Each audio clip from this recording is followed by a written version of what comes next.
Dito tayo ngayon kasi natapos na akong nagbungkal. So maglalagay tayo ng calcium. Yan, simula doon hanggang dito palibot. No, ito yung binili kong calcium ngayon. Oh. Yan, bumili ako ng dalawa niyan, 10-10 kilo. Maganda daw talaga to siya ilagay. So mag-try tayo, no. Ano nga, maglalagay tayo no ng calcium.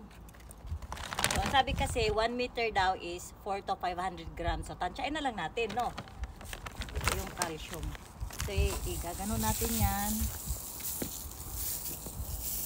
So ang gagawin ko, ito lahat gagawin ko yan ganyan papunta doon.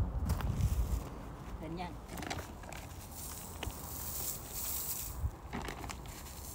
Basta malagyan lang siya at iaano siya. Tutunaw din yan.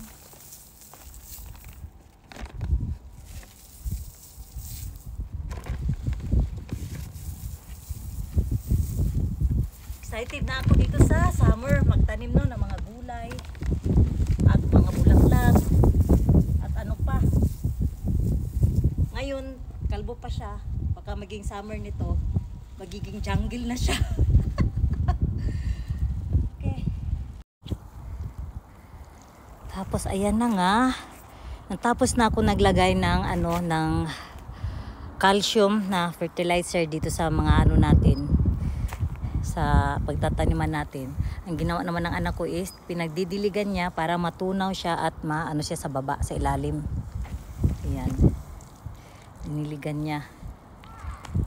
Hindi ba? Supportive yung anak ko ba? Ay, ito pa. Yan, hanggang doon.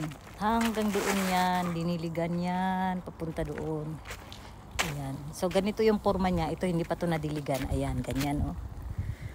Yan. So, kailangan diligan siya at para mapunta siya sa ilalim. Yan.